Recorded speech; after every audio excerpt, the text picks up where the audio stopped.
2025 को लेकर बहुत सारी अजीबोगरीब भविष्यवाणियां हम सामने देख रहे हैं। उसके पीछे कारण ये है कि शनि का गोचर मीन राशि में जब जब आया है तब तब कुछ ना कुछ उथल पुथल जरूरत से ज्यादा एक्टिव भी नहीं करना। से पहले अगर सुहागरात होगी तो शुक्र तो खराब होगा। इसको कुछ इस तरह से समझाऊंगी कि हर कुंडली में कुछ ग्रह आपके मित्र होते हैं और कुछ ग्रह आपके शत्रु होते हैं जी। तो अगर आप भारत के निवासी है और आपको कहीं AK-47 किसी को देनी पड़ी तो आप भारत के सिपाही को देंगे ना, पाकिस्तान के सिपाही को। एस्ट्रोलॉजर से मार्गदर्शन लीजिए, रेमेडीज मत लीजिए।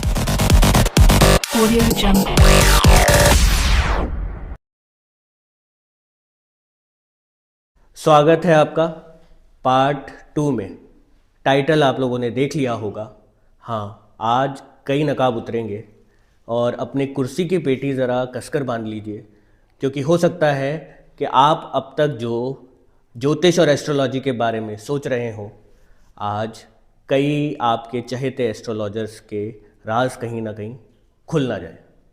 शिवाली जी हमारे साथ बनी हुई हैं और बात करेंगे उनसे। पहला सवाल कि अपनी कन्वर्सेशन को हम आगे बढ़ाते हैं इस पार्ट में। कोई एस्ट्रोलॉजर कुछ कह रहा है, कोई एस्ट्रोलॉजर कोई और तरीका बता रहा है, कोई एस्ट्रोलॉजर बहुत ज़्यादा फैंसी कपड़े पहन के और बड़ा सा तिलक लगा के और करके कह रहे हैं कि ऐसे हाथ करके आप ऐसे करेंगे तो ये हो जाएगा, यहाँ कुछ कर लेंगे तो हो जाएगा। तो आपको ये नहीं लगता? और एक मास्टर क्लास नाम की चीज़ और चल रही है अभी कि कोई कह रहा है कि मैं 4 दिन में आपको ऐसा एस्ट्रोलॉजर बना दूंगा कि आप किसी की भी भविष्यवाणी कर देंगे जी। कोई कह रहा है आप 2 दिन मेरी मास्टर क्लास ले लीजिए, और मास्टर क्लास की फ़ीस भी क्या है, किसी की 99 रुपये है, किसी की 199 रुपये है। तो ये बड़े क्या कहते हैं, लुभावने लगते हैं जी। बिल्कुल। तो आज मैं आपसे खुली चर्चा है ये जी कि ये सब जो चल रहा है एस्ट्रोलॉजी के नाम पे, ये कितना सही है और कितना गलत है। देखिए उदित जी, मैं किसी पे व्यक्तिगत कुछ नहीं कहूँगी, लेकिन मैं सिर्फ इतना जानती हूँ कि मैंने सालों एस्ट्रोलॉजी सीखी है और आज भी मुझे ऐसे लगता है, मुझे सीखते हुए आज 15 से ज़्यादा साल हो गए और प्रॉपर सीखते हुए। बाकी मेरे को रुचि थी और मैंने इसकी किताबें और छोटे छोटे गुरुओं से जो शिक्षा लेनी शुरू की थी वो तो 20 साल हो गए। और आज भी मेरे को ऐसा लगता है कि मैं एस्ट्रोलॉजी में बहुत कुछ सीखना बाकी है, क्योंकि हमारे गुरु हमें एक ही चीज़ कहते हैं कि एस्ट्रोलॉजी एक अथाह सागर है, इस सागर का कोई पार नहीं पा सकता। तो मैं किसी पे व्यक्तिगत आक्षेप नहीं लगाऊंगी। मैं सिर्फ इतना जानती हूँ कि बेसिक एस्ट्रोलॉजी को सीखने में, अगर आप एक अच्छे एस्ट्रोलॉजर बनना चाहते हो और एक बेसिक एस्ट्रोलॉजी सीखते हैं आप, तो आपको कम से कम 5 साल चाहिए।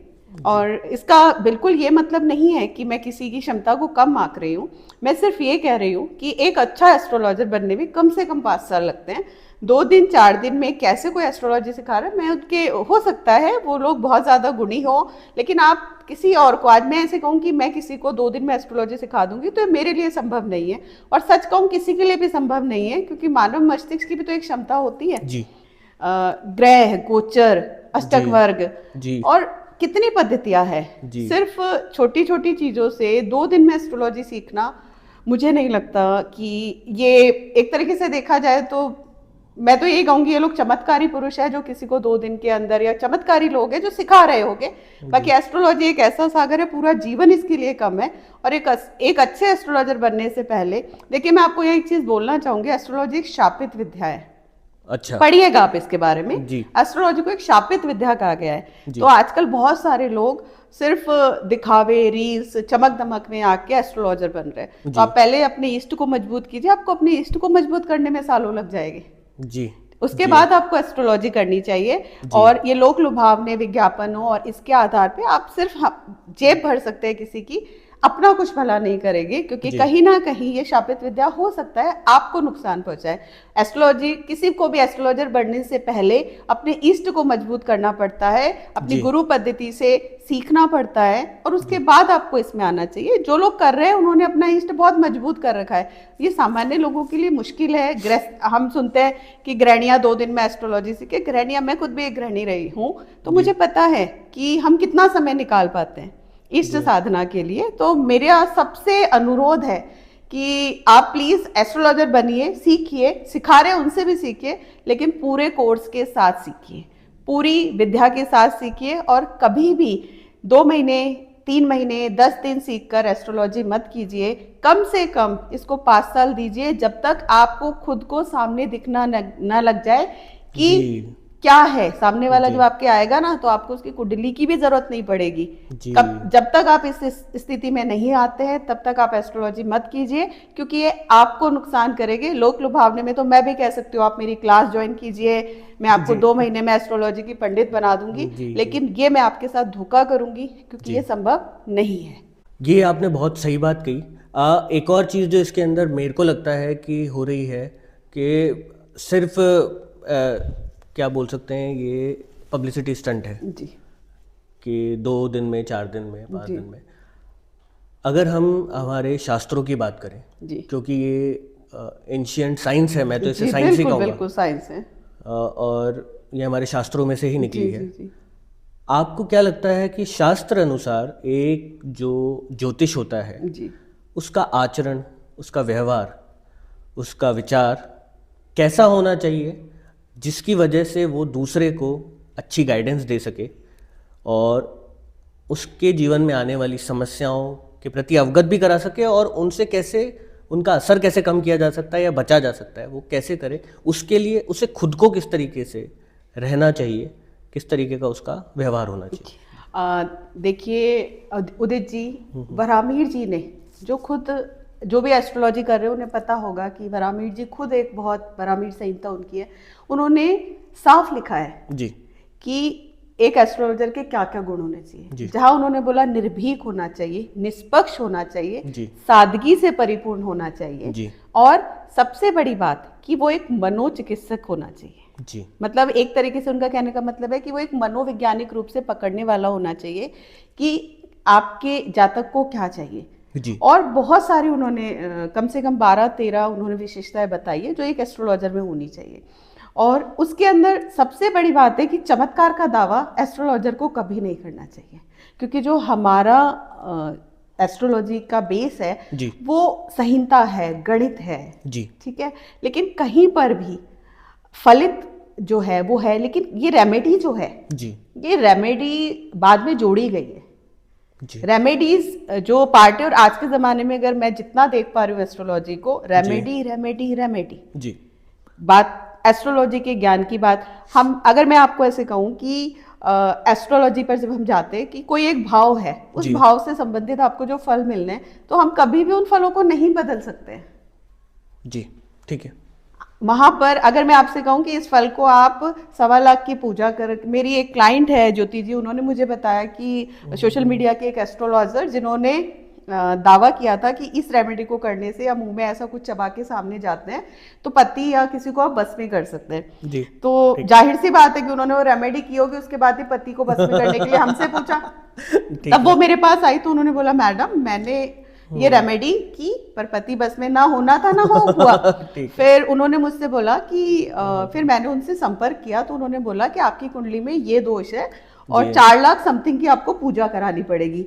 अच्छा, सोशल मीडिया पर हम बोल रहे हैं, मानिए कि सोशल मीडिया पे कोई एस्ट्रोलॉजर आपको कह रहा है कि आप ये निशुल्क विधि कीजिए, मुंह में ये चीज लेके चबा के सामने वाले का नाम लीजिए, वो आपके बस में हो जाएगा। लेकिन जब आप उससे पर्सनली संपर्क करते हैं तो वो आपको 4 लाख की पूजा बताते हैं। तो मुझे बताइए दोनों में से चीज क्या गलत है? उनकी रेमेडी गलत है, क्योंकि जो पति अगर फ्री की रेमेडी से ही बस में हो रहा है तो उसको बस में करने के लिए 4 लाख की पूजा क्यों कराई जाए? जी। आखिर में बात तो वही जन्म पत्री की आ गई ना जी, क्योंकि सार्वभौमिक रेमेडी किसी पे चलती ही नहीं है। जी जी। और जब वो हमारे पास आए तो हमने साफ बोला था कि ये चीज नहीं हो सकती। जी। अब कोई एस्ट्रोलॉजर आपसे 5 लाख की पूजा करा के आपके पति को आपके बस में कर दे और दूसरे स्त्री से पीछा छुड़ा दे तो ये सब फालतू की बातें होती है। और मैं भी ये कह सकती हूँ कि आप 4 लाख की पूजा करें और 4 लाख की पूजा के बाद फिर एक बहाना लगा दूंगी कि ये पूजा सफल नहीं हुई, अब दूसरी करो। जी। तो सबसे मेन बात है कि एक रेमेडी किसी के लिए भी सार्वभौमिक नहीं है। बिल्कुल। अभी जैसे उदित जी ने मुझे बताया कि बाहर लोग बाग रात को 7 बजे बाद अपने घर के बाहर दीपक जला के छोड़ रहे हैं। जी। किसी एस्ट्रोलॉजर ने बोला इससे ये चीजें होती है। लेकिन एक बात बताइए, हमारे यहाँ संध्या के बाद दीपक नहीं जलता है। जी। मैंने अभी परसों ही देखा 9 बजे किसी के घर के बाहर दीपक जल रहा था। जब हमारे यहाँ पे देवी देवताओं का समय ही संध्या के बाद कि भाई अब वो शयन करेंगे, या हमारे यहाँ पे बहुत सारी चीजें, तो रात को आप दीपक जला किसके लिए रहे? देवी देवताओं के लिए। आप खुद जवाब दीजिए। तो ऐसे बहुत सारी चीजें हैं जो हम जाने अनजाने कर रहे हैं, अपने संकट खुद ही निमंत्रित कर रहे हैं जी। आपको शायद पता भी नहीं है। मेरी आप सबसे हाथ जोड़ के विनती है कि किसी भी हाल में सोशल मीडिया पे चल रही रेमेडीज को अपनी पर्सनल लाइफ में मत लाइए। कुछ को छोड़ के, जैसे हनुमान चालीसा करनी है, गायत्री मंत्र करना है, महामृत्युंजय, इनके लिए मैं आपको कभी मना नहीं करूंगी। ऊर्जा है, ये बहुत अच्छी ऊर्जा देता है। लेकिन काला धागा बांधिए, लाल धागा बांधिए, ये इत्र लगाइए, वो इत्र लगाइए, लेने के देने पड़ जाएंगे, क्योंकि हर लग्न के लिए चीजें अलग होती है। 6 लग्नों के लिए लाल धागा अच्छा होता है और 6 लग्नों के लिए काला धागा अच्छा होता है। मेरी बेटी तुला लग्न की है, मैं उसे कभी भी लाल रंग की मोली नहीं बांधने देती हूँ जी, ठीक है। लेकिन ये नियम मुझ पे नहीं लागू होता क्योंकि मैं कर्क लग्न की हूँ जी। तो मैं सबको यही कहना चाहूंगी, आपका चार्ट क्या कह रहा है, आपके नक्षत्र क्या कह रहे हैं, आपका जन्म नक्षत्र क्या कह रहा है, आपका चंद्र नक्षत्र क्या कह रहा है, कौन सा ग्रह किस जगह पर स्थित है, उसके आधार पर आपकी रेमेडी होती है। सोशल मीडिया की रेमेडी कर करके अपने और अपने परिवार का बुरा नहीं कीजिए। बिल्कुल बिल्कुल। एक सवाल है जी, आप किसी व्यक्ति से ना मिली हो, ना उनसे कभी बात हुई हो, उनकी बर्थ डिटेल्स आ जाए आपके पास या कोई कुंडली आपके पास आ जाए, मैं इस सवाल से बस इतना पूछना चाह रहा हूँ व्यूअर्स के लिए भी कि कुंडली की क्या लिमिटेशन है? आप जिससे मिले नहीं, कभी बात नहीं हुई, पर उसका आप मानिए कुंडली या उसकी भी बर्थ डिटेल्स आपके पास है, तो कितना आप बता पाएंगे उसके बारे में? कुंडली क्या क्या बता सकता है इंसान के बारे में, और क्या चीज़ें हैं जो मिलकर ही पता लगेगा, या फिर सब चीज़ें कुंडली में ही आ जाती हैं? देखिए उदित जी, इसका मैं आपको एक अच्छा जवाब तो ये दूंगी, जैसे कि हमारे पे विद्यार्थी है, वो ऐसे कहते हैं शुक्र लग्न में बैठता है तो ऐसे व्यक्ति गोरा चिट्टा होता है जी। अब मानिए वेस्ट इंडीज के अंदर किसी का शुक्र लग्न में बैठा तो वो गोरा चिट्टा कैसे होगा? जी, ठीक है जी। तो बहुत सारी चीजें देश काल परिस्थिति पे निर्भर करती है जी। मानिए कि मुझे किसी की कुंडली में दरिद्र योग दिख रहा है, बहुत ध्यान से सुनिएगा मेरी बात जी। और मैं देख रही हूँ कि उसके पिता अरबपति है जी, तो मुझे वो परिस्थिति नोटिस करनी पड़ेगी ना जी, कि हो सकता है कि इसका योग इसे अरबपति से लखपति पे ला दे या करोड़पति पे ला दे जी। लेकिन मैं उसको देख के थोड़ा ना बोलूंगी कि ये तो भूखा मरेगा।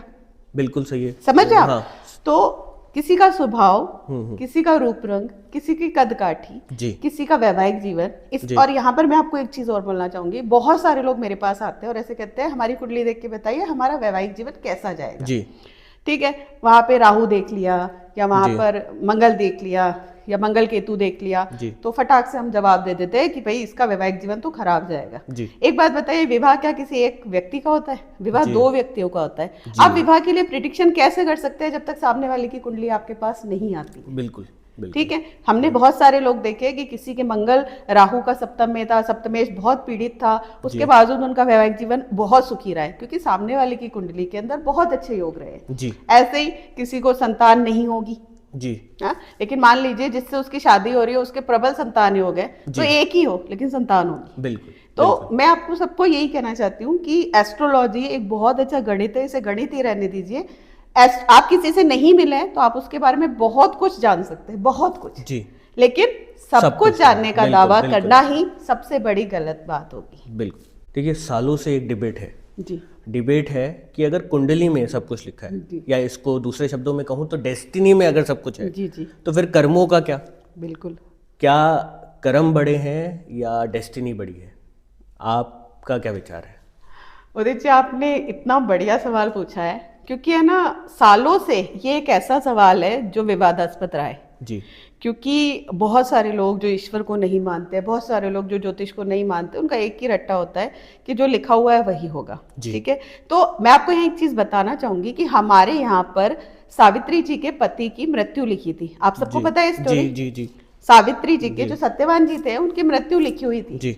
लेकिन आप सबको पता है सावित्री जी अपने हठ से सत्यवान जी की उम्र लेके आई, तो लिखा हुआ बदला ना, ठीक है, फिर यहाँ पर आए, ये कर्म हो गया जी। ऐसे मार्कंडेय ऋषि है, उनको अल्पायु कहा जाता था और कहाँ आज वो 5 चिरंजीवियों में शामिल है। बिल्कुल, बिल्कुल, समझे? तो यह तो होती है हठ योग, अब आप इसे कर्म कहेंगे। लेकिन मैं यहाँ पे आपको ये भी कहूंगी कि जो आपका जी लक होता है, जिसे आप भाग्य कहते हैं, जी। कर्म के साथ उसका होना बहुत जरूरी है। अच्छा। अब मुझे बहुत सारे लोग जब डिबेट करने आते हैं तो कहते हैं मेहनत करो सब मिलेगा। तो प्लीज मैं आप सबको ऐसे कहूंगी कि घर की बाइया, रिक्शा खींचने वाले, जी। जो सुबह 6 बजे से रिक्शा खींच रहे हैं, लॉरी खींच रहे हैं, बस के ड्राइवर, कंडक्टर, क्या वो मेहनत नहीं कर रहे हैं? जी आप सबसे एक सवाल है मेरा, क्या वो मेहनत नहीं कर रहे हैं? जी दरअसल उनके पास वो भाग्य नहीं है। जी।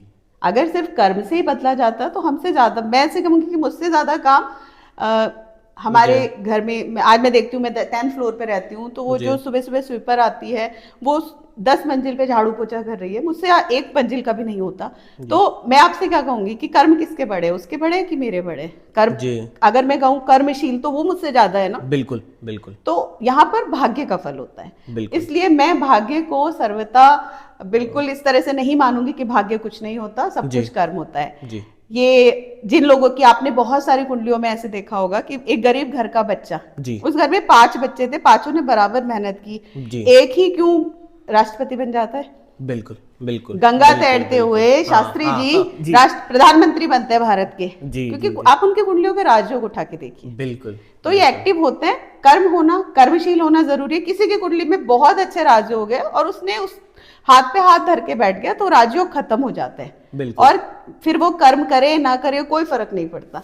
इसलिए आदमी को कर्मशील होते हुए भाग्य को उदय करना चाहिए, यही ज्योतिष की सार्थकता है।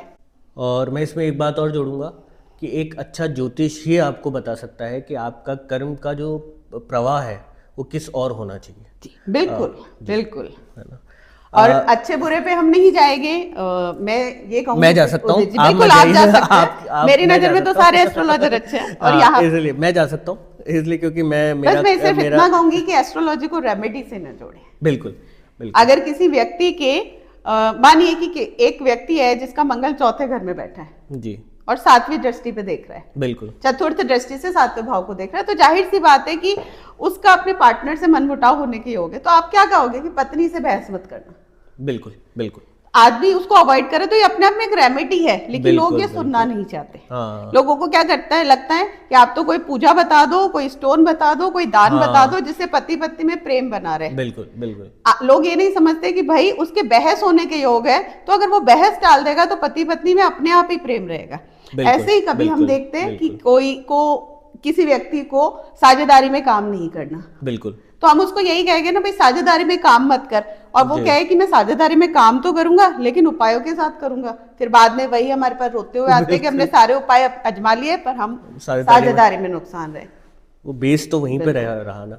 अभी अभी नीचे वो अभी मुझसे बात कर रहे थे तो उन्होंने मुझसे बोला कि मैं अब कुछ करना चाहता हूँ बिजनेस में, मेरे अभी 12-13 लाख डूब गए। तो मैंने उन्हें कहा मैंने तो आपको 3 साल पहले ही बोला था कि आपको नौकरी करनी है, बिजनेस आपकी कुंडली में है ही नहीं जी। अब कर्म का क्या करें, उन्होंने तो कर्म तो किया ही था लेकिन अब नुकसान है। बिल्कुल। तो आपको सिर्फ ये समझना चाहिए कि आपका चार्ट क्या कह रहा है, उसके अनुरूप आपको व्यवहार करना चाहिए। आपकी दशा क्या कह रही है। यदि किसी के गुरु की दशा है और वो बहुत ही ज्यादा जी दिखावे में है तो ये दशा उसे दुख देगी।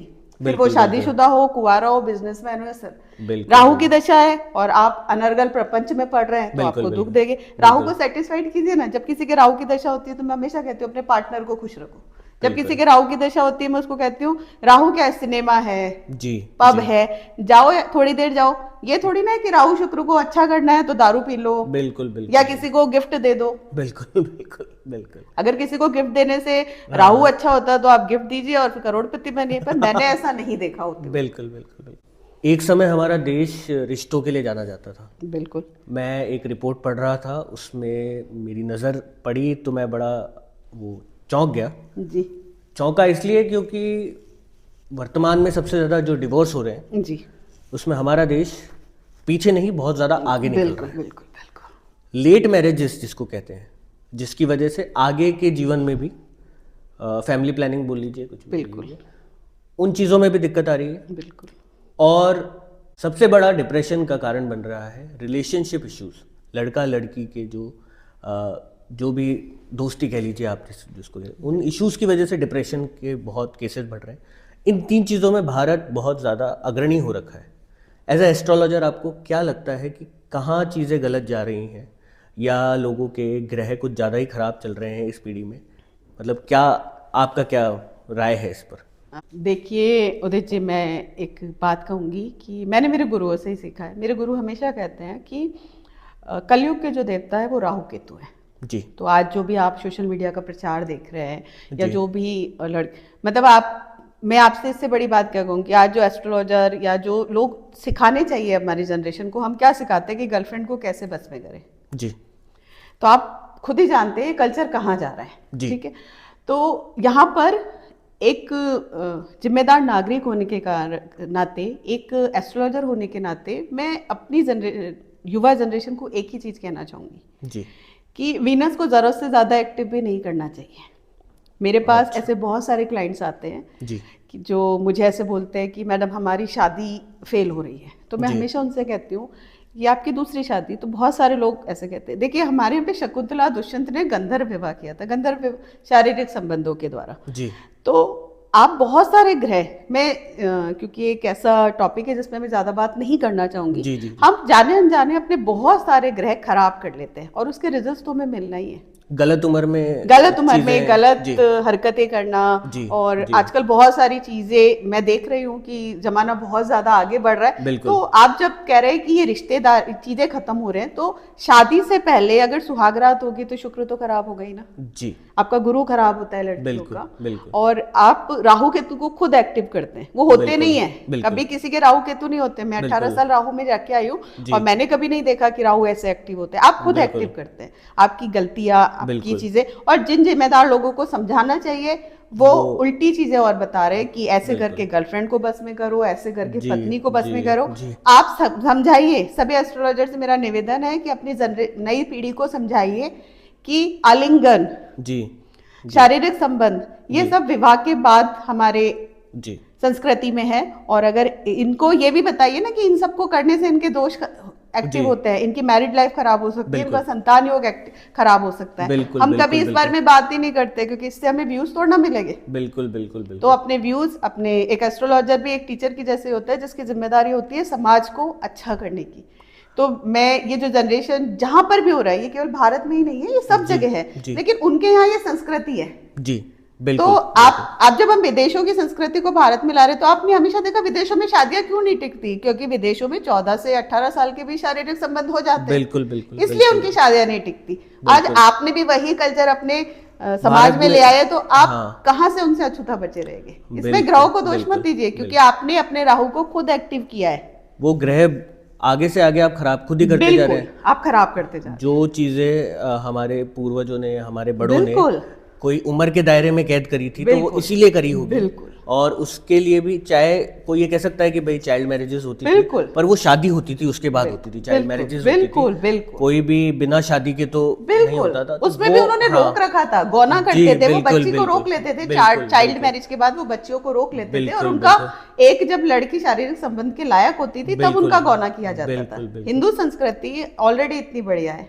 बिल्कुल बिल्कुल और ऐसी बहुत सारी चीजें होती थी जहां पर जी नई जनरेशन को समझना पड़ेगा कि बहुत सारी चीजें उनकी गलत हो रही है। मैं देखती हूँ कि आप पैर में काला धागा पहनिए, शनि अच्छा हो जाएगा। आप ये कीजिए, शनि अच्छा हो जाएगा। बिल्कुल ये दान कीजिए। मैं ऐसे कहती हूँ गाली मत बकिए, शनि अच्छा हो जाएगा। बिल्कुल जो आजकल की जनरेशन, दो दोस्त भी आपस में एक दूसरे से बात कर रहे हैं बिल्कुल तो बिल्कुल गाली देके बात कर रहे हैं। मैं ये कहूंगी गाली मत दीजिए, शनि अच्छा हो जाएगा। बिल्कुल मैं ऐसे कहूंगी बिल्कुल किसी का दिल मत दुखाइए, शनि अच्छा हो जाएगा। बिल्कुल आपको कोई तेल जलाने की जरूरत नहीं है, आपको कोई काला धागा पहनने की जरूरत नहीं है। बिल्कुल अपने, बिल्कुल क्योंकि अपशब्द बोलने से राहु एक्टिव होता है और शनि वीक होता है। बिल्कुल। ये ऐसी चीज़ें हैं जो शायद आज की जनरेशन सोचती ही नहीं है। उन्हें लगता है कि हम मॉडर्न दिख रहे हैं, हम बहुत ज़्यादा फॉरवर्ड नज़र आ रहे हैं, और शब्दावली भी इस वजह से ख़राब हो रही है। पर ठीक है, मुझे लगता है कि जब ये जाएगा तो मेरा ये मानना है अगर एक व्यक्ति के अंदर भी फ़र्क आता है तो हम बहुत बड़ा बदलाव ले आएंगे। अब आते हैं अगले सवाल पे। आप जिससे भी मिलेंगे, जी मानिए कैमरा बंद कर लीजिए, तो मैं भी आपसे ये कहूँगा कि मैम सब कुछ अच्छा कब हो जाएगा मेरे जीवन में, और बड़ी गाड़ी कब आ जाएगी, और बड़ा घर कब हो जाएगा, ये वो प्रॉस्पेरिटी बोलते हैं इसको जी बेसिकली। बिल्कुल तो प्रॉस्पेरिटी हर किसी को चाहिए अपने जीवन में, बिल्कुल और प्रॉस्पेरिटी चाहिए तो एक ग्रह जितना मैं जानता हूँ शुक्र के बारे में कहा जाता है। बिल्कुल शुक्र को बहुत अच्छा कर लीजिए, जीवन में प्रॉस्पेरिटी आ जाएगी। बिल्कुल। और शुक्र मानिए किसी का नीच का हो और वो शुक्र का उपाय कर ले जी अनजाने में, जी जानकर तो मुझे लगता है कोई नहीं करेगा, जी अनजाने में कर ले, जी। और वो नीच का शुक्र हो तो उसके उल्टा पड़ जाएगा कि उसका भला होगा। देखिए उदित जी, बिल्कुल आपने कहा कि शुक्र, तो जब मैं बहुत सारे लोगों की एक बात सुनती हूँ कि शुक्र अच्छा कर लो ये हो जाएगा, शुक्र को भौतिक, मैं फिर कह रही हूँ कि कहीं ना कहीं एस्ट्रोलॉजर हमारे दिमाग में ये बात घुसा रहे हैं कि भौतिकतावादी शुक्र क्या है, वैभव है, विलासिता है, भौतिकता है। जी हम कभी गुरु पे तो इतनी बात ही नहीं करते। हाँ, मतलब हम शुक्र पे ही ज्यादा बातें जितनी भी होती है। रील से कोई ये तो नहीं कहता कि ये करने से गुरु इतना अच्छा हो जाएगा। जी हम शुक्र पर ही क्यों? क्योंकि हमको पता है कि किसको टारगेट करना है। जी मैं आपको यहाँ एक चीज कहना चाहूंगी कि जैसे मैंने अभी अभी आपको आज जब ये शुरू हुआ था मैंने बताया था कि उस बच्चे ने अपना शुक्र अच्छा किया जबकि बिल्कुल उसको बिल्कुल जरूरत नहीं थी। बिल्कुल तो शुक्र नीच का, जैसे कि आपने कहा कि शुक्र नीच होना चाहिए, बिल्कुल। तो शुक्र नीच कहाँ, जैसे मानिए कि कन्या लग्न में शुक्र नीच है, बिल्कुल ठीक है, तो वहां पर उसको अच्छा करने के प्रयास किए जा सकते बिल्कुल। हैं। लेकिन यही शुक्र अगर आपके सिंह लग्न में नीच का है, जी ठीक है, जी। तो आप अगर उसे बल देंगे तो आप धन संपत्ति के मामले में दिक्कत में आएंगे। अच्छा। तो हर लग्न के लिए अगर मैं आपसे से कहती हूँ कि एक कन्या लग्न वाला शुक्र का रत्न पहनता है, नीच में भी पहनता है, तो उसे कुछ ना कुछ फल मिलेंगे। अच्छा। एक सिंह लग्न वाला जिसके नीच का शुक्र सेकंड हाउस में धन भाव में बैठा है, पहले उसके धन से संबंधित दिक्कतें हैं, जी उसको शुक्र का रत्न मैं तो सजेस्ट नहीं करूंगी। लेकिन हाँ, जी। अगर वो रील देख रहा है और रील में कहेगा कि भाई शुक्र मेरे नीच के और मुझे शुक्र को अच्छा करना चाहिए, तो मैं ऐसे कहूंगी कि नीच का मतलब सिंह लग्न वालों के लिए उनका जी खराब ग्रह नीच का बैठा है, मतलब शत्रु कमजोर है तो कमजोर रहने दीजिए ना, उसको क्यों पावर दे रहे हैं। इसको बिल्कुल। कुछ इस तरह से समझाऊंगी कि हर कुंडली में कुछ ग्रह आपके मित्र होते हैं और कुछ ग्रह आपके शत्रु होते हैं। जी तो अगर आप भारत के निवासी है और आपको कहीं AK-47 किसी को देनी पड़ी तो आप भारत के सिपाही को देंगे ना, पाकिस्तान के सिपाही को क्यों बिल्कुल देंगे? सही बात है। क्योंकि अगर आप अपने मारक ग्रह, जैसे मान लीजिए सिंह लग्न के अंदर शुक्र अच्छे नहीं माने जाते, बहुत अच्छे नहीं माने जाते, तो बिल्कुल। वहां पर अगर आप या गुरु के किसी लग्न में आप शुक्र को बलि करते हैं तो बिल्कुल। एक तरीके से आप किसको बलि कर रहे हैं? अपने शत्रु को। और शत्रु को बलि करना कोई भी समझदार एस्ट्रोलॉजर आपको कभी भी सजेस्ट नहीं करेगा। तो बिल्कुल। हर स्थिति में शुक्र को बलि करना भी गलत है। अगर सब जने ऐसे कहते हैं कि भाई आपको नहीं पता है, जी वो रील करोड़ों लोग देख रहे हैं, उन करोड़ों लोग में से कुछ के शुक्र कारक है, कुछ के मारक है, बिल्कुल। तो जिनके कारक है उनको अच्छे फल मिल रहे हैं और फिर वो उस पर कमेंट करेंगे अच्छे, तो जिनके कारक नहीं है वो भी सोचेंगे हमसे शायद कुछ कम गलती हुई है, हमने थोड़ा बिल्कुल, परफ्यूम बिल्कुल। कम लगाया, वो बिल्कुल। थोड़ा और ज्यादा परफ्यूम लगा के और दिक्कत में आएगी। बिल्कुल, बिल्कुल। तो अपनी फिर से आपसे सबसे यही विनती है, सोशल मीडिया की किसी भी रील को फॉलो ना करें। मैं एस्ट्रोलॉजी में सिर्फ यही कहूंगी, अपने एस्ट्रोलॉजर को दिखाइए, पर्सनल चार्ट दिखाइए और फिर वो जो सजेस्ट करे वो आप कीजिए। बिल्कुल। आप सबसे एक छोटी सी बात कहना चाहूंगी बिल्कुल। कि किसी व्यक्ति को कैंसर है, बिल्कुल ठीक है, जी और किसी डॉक्टर ने जी एक रील डाल दी कि कैंसर जिसको हो वो ये 3 दवाएं ले लो, आप लोग क्या लेंगे? आप जाएंगे, जांच कराएंगे, बिल्कुल। कैंसर कौन सी स्टेज पे है वो बिल्कुल, देखेंगे। बिल्कुल। तो एस्ट्रोलॉजी के साथ ऐसा क्यों करते हैं आप? बिल्कुल। एस्ट्रोलॉजी में भी आप बिना चार्ट दिखाए कोई रेमेडी, जैसे आप किसी डॉक्टर की दवा फोन रील पर आएगी, और देखिए कितने समझदार होते हैं डॉक्टर, वो कभी नहीं कहते कि जी, कैंसर जी। की ये दवा ले लो कैंसर ठीक हो जाएगा। बिल्कुल बिल्कुल। वो क्या कहते हैं, आइए जांच कराइए, कौन सी स्टेज पे है, बिल्कुल, क्या बिल्कुल। दिक्कत है, कितना बड़ा है, उसके बिल्कुल। आधार पर आपको दवा दी जाएगी। बिल्कुल। ऐसे ही आपका चार्ट है, आपके चार्ट में ग्रह कौन सी राशि पर है, बिल्कुल। कहाँ पर है, ऐसे ही सबको 7.5 चालू नहीं हो जाएगी। आपका बिल्कुल। चंद्रमा कितनी डिग्री पर है, उस बिल्कुल। डिग्री पे आने पर ही आपकी 7.5 चालू होगी। बिल्कुल। लेकिन हम सब क्या कह रहे हैं, 29 मार्च से 7.5 चालू हो जाएगी, ऐसा नहीं होता है। बिल्कुल। तो यही आपको समझना पड़ेगा। जिस तरह से एक आप किसी को कोई गंभीर बीमारी होती है और वो बिना स्कैनिंग के बिल्कुल आगे नहीं बढ़ता है, इसी तरह से एस्ट्रोलॉजी में बिना स्कैनिंग के कोई भी रेमेडी फॉलो मत कीजिए। नहीं करनी चाहिए। बिल्कुल बिल्कुल सही बात है। तो जो आप स्टोन की बात कर रही हैं, तो स्टोन में भी इतना फ्रॉड है बिल्कुल, जिसका आप तो अंदाजा लगा ही सकती हैं, क्योंकि आप इस फील्ड में हैं। मैं जयपुर का वासी होने की वजह से भी लगा सकता हूँ कि आप अंदाज़ा नहीं लगा सकते कि पन्ना या जो भी और रत्न होते जी हैं जी वो रियल मिलना तो बहुत ही रेयर चांस होगी कि आपको बिल्कुल असल में जितना आप जो ढूंढ रहे हैं वो बिल्कुल एनर्जी आपको उसमें मिल जाए। बिल्कुल तो कई लोग वहाँ भी मात खा जाते हैं। जी अब हम चलते हैं अपने अगले प्रश्न की ओर। ब्लैक मैजिक, कुछ लोग कहते हैं नज़र लग जाना, जी कुछ कहते हैं तंत्र क्रिया, जी और भी कई एनर्जीज की बात होती है। जी नेगेटिव एनर्जीज, उनके बहुत नाम हैं, जी बहुत सारी विद्याएं हैं। जी आपको क्या लगता है कि किसी के ग्रह उसे, अगर ऐसी कोई चीज़ उस पर हो रही है तो उसे बचा सकते हैं, या ग्रहों का क्या रोल होता है इन सब में, या ग्रहों का रोल नहीं होता है? मैं समझना चाहूँगा आपसे। उदित जी, ये आपने बहुत अच्छा प्रश्न पूछा, क्योंकि हम कहीं पर भी गुजर जाए, बस में चले जाए तो हमें दिखता है कि अ, बस में कीजिए, ये करवा लीजिए, वो करवा बिल्कुल लीजिए, बिल्कुल बाबाओं के नाम दिए जाते हैं। बिल्कुल आजकल तो मैंने नहीं देखा, लेकिन मीडिया में भी इस तरह के आ रहे हैं कि इस एनर्जी से हम इसको बस में कर सकते हैं, इस बिल्कुल एनर्जी बिल्कुल से हम इसको बस में कर सकते हैं। देखिए, मैं सिर्फ ये कहूँगी कि ज्योतिष में ना प्रेत बाधा योग होता है।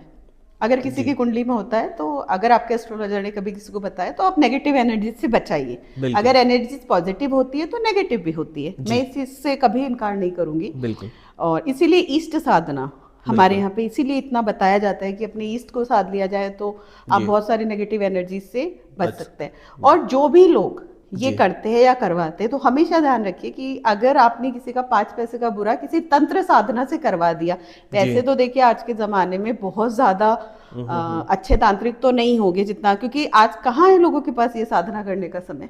हाँ लेकिन चलिए मान भी लेते हैं, और देखिए ये जो भी चीजें रही है जी कि पिशाचनी विद्या रही है, ये सब जी इन सब का उद्देश्य जो हमारे पूर्वजों ने, जो हमारे ऋषियों ने बनाया था, ये राष्ट्र की उन्नति के लिए, कि जी कभी किसी नगर पर आक्रमण हो रहा है तो जी इस विद्या का उपयोग करके थोड़ा सा अपने नगर को बचा लिया जाए, राजा को। तो इसका सबका जो उद्देश्य था ना, वो मानव के सेवार्थ था, जी परमार्थ के लिए था। जी अब स्वार्थ के लिए तो कभी था ही नहीं। बिल्कुल अगर आप किसी भी उसमें पढ़ते हैं या कहीं पे भी आप पढ़ते हैं कि किसी ने किसी को सिद्धि दी, तो वो हमेशा एक ही चीज कहता था, इस सिद्धि का प्रयोग कभी खुद के लिए नहीं करोगे और कभी किसी के दुरुपयोग के लिए नहीं करोगे। बिल्कुल और आज के जमाने में क्या हो रहा है, कोई किसी को बस में करने के लिए कर जी रहा है, जी कोई किसी की क्या नाम है, नुकसान नुकसान पहुंचाने के लिए कर रहा है, किसी के व्यापार में दिक्कत। तो आप ये बात हमेशा ध्यान रखिएगा, जो भी इस तरह की चीजों की तरफ आकर्षित भी होते हैं, जी आपका किया आपके बच्चों को या आपके अपनों को जरूर भुगतना पड़ेगा। बिल्कुल अगर आपने किसी को 2 रुपए का दुख दिया है, तो बिल्कुल आप 10 रुपए के दुख को पाने के लिए तैयार रहिए। हो सकता है कि एक बार आपने किसी नेगेटिव एनर्जी या गंदी चीजों का उपयोग करके किसी को थोड़ा नुकसान पहुंचा दिया, बिल्कुल लेकिन ऊपर बैठा परमात्मा आपको दिक्कत जरूर देगा। और मैं यहाँ पे कहना चाहूंगी कि जो तांत्रिक के नाम पे चल रहा है, जो आजकल का गोरख धंधा, उनमें से बिल्कुल 99.99% तो फ्रॉड है। बिल्कुल बिल्कुल आपको पागल बना रहे हैं, आपकी चीजों के साथ आपको दिक्कत दे रहे हैं। और जो अगर कोई 1% हम मान भी लेते हैं कि कोई अच्छा है भी, तो वो बिल्कुल किसी का बिल्कुल बुरा नहीं करेगा। बिल्कुल बिल्कुल बहुत सही बात आपने कही। और मैं बस यही कहूँगा कि आज का जो पॉडकास्ट का ये सेकंड पार्ट था, मुझे लगता है कि कई चीज़ों को इसने लोगों के मन में क्लैरिटी लेकर आया होगा, लोगों के समझ में आई होगी कि अंधविश्वास की तरफ जाने से बेहतर है कि एक अच्छे, एक लर्न एस्ट्रोलॉजर के पास जाएं। जैसा कि आपने कहा कि एक टीचर का रोल होता है आप लोगों का, तो वो गाइड आपको अच्छे से करेगा, और उसके गाइडेंस में फिर आप अपने जैसे भी आपको उदित जी, मैं इस पे एक चीज और कहना चाहूंगी। बिल्कुल आप सभी लोगों से मेरा एक अनुरोध है कि अपने एस्ट्रोलॉजर से मार्गदर्शन लीजिए, रेमेडीज मत लीजिए, क्योंकि रेमेडीज कुछ नहीं होती है। जी आपको फिर कहना चाहूंगी, रेमेडीज के बारे में एस्ट्रोलॉजर आपके चार्ट से संबंधित कुछ चीजें आपको बता देगा, बिल्कुल जो स्टोन से रिलेटेड है या मंत्रों से रिलेटेड है, लेकिन लोग बाग जादुई रेमेडीज मांगते हैं। आप सिर्फ मार्गदर्शन लीजिए, एस्ट्रोलॉजी मार्गदर्शक है। बिल्कुल जैसे एक डॉक्टर आपको आपकी बीमारी के बारे में बताता है, लेकिन वो बिल्कुल गारंटी नहीं लेता है कि आप बिल्कुल इस बीमारी से बचेंगे। वो हमेशा कहता है कि आप इस जी बीमारी का पूरा प्रिकॉशन लेंगे, खान पान ऐसा रखेंगे तो बिल्कुल आप ठीक हो जाएंगे, ये दवा बिल्कुल है। ऐसे बिल्कुल एस्ट्रोलॉजी में मार्गदर्शन खुद अपने आप में दवा है। आप बिल्कुल रेमेडीज के चक्कर में कभी नहीं पड़िए। बिल्कुल बिल्कुल बिल्कुल। तो मैम, हमारे लिए समय निकालने के लिए और हमें गाइड करने के लिए बहुत बहुत धन्यवाद। कोशिश रहेगी कि कुछ समय बाद फिर जब आपको समय मिलेगा तो और टॉपिक्स लेकर आएंगे, और आज समय निकालने के लिए आपका बहुत बहुत धन्यवाद। और उदित जी, मैं आपको भी यहाँ स्पेशली धन्यवाद देना चाहूंगी, क्योंकि मेरे पास पॉडकास्ट के लिए बहुत सारे निमंत्रण आए हैं, बिल्कुल लेकिन मोस्टली उनका ये था कि मैं ज्योतिष के ये जो प्रोपेगेंडा चल रहा है इसको बिल्कुल बढ़ावा दूं।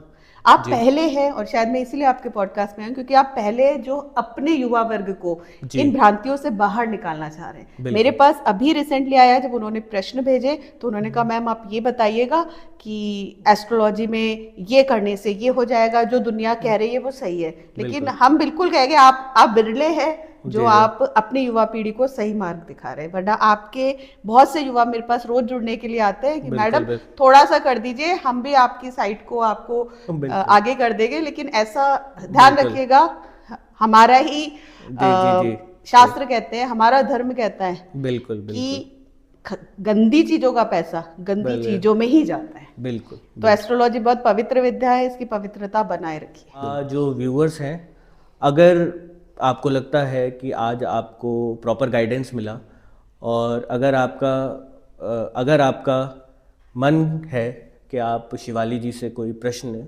अपने चार्ट से रिलेटेड या अपने जीवन से रिलेटेड पूछना चाहते हैं, तो मैम क्या तरीका है आपको रीच आउट करने का? कोई आपका कांटेक्ट नंबर या कुछ है? उदित जी, मैं आपको कांटेक्ट नंबर दूंगी और हमारी टीम आपसे उससे पे आप उस पर ठीक है, व्हाट्सअप कीजिएगा। तो डिस्प्ले पे नंबर आ जाएगा।